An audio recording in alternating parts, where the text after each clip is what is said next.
Well, Oliver, African Americans have always supported Democrats, 85% on average, dating back to the 70s. But during 2008 and 2012, black voter turnout reached historic numbers, and Hillary needs to keep that same enthusiasm if she wants to win. I actually went to Broward, a minority-majority county and the most Democratic in the state, and turnout is lower this year. However, an event that started during Obama's campaign may have helped get more people to the polls this weekend. This time there is no violence. Almost 50 years ago, African Americans were marching to ensure their right to vote. Today, leaders in Broward County followed their predecessors' steps to make sure people exercise the right so many fought for them to have.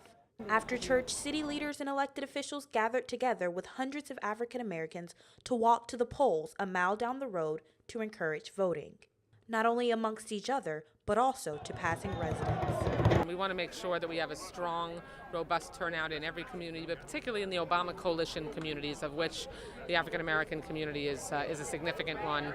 There was an overwhelming amount of support for Clinton at the event. My personal experience with her is not reflective of how she has been characterized during this campaign. And I think that when you look at all that she has been able to do, whether it's represent us through the courts in housing discrimination and education discrimination. But early vote turnout was low. With all of the negativity coming from the Trump campaign and then some from the Democrats, it's people are turned off, but we're trying to remind them that, don't be turned off. Some voters have too much to lose. My dad, Greg Frazier, was shot by BSO deputies. Justice depends on who we put in the seat, so we realize that there's power in numbers, that our vote is important. The votes are important, but how many people voted is the question that will be answered tonight.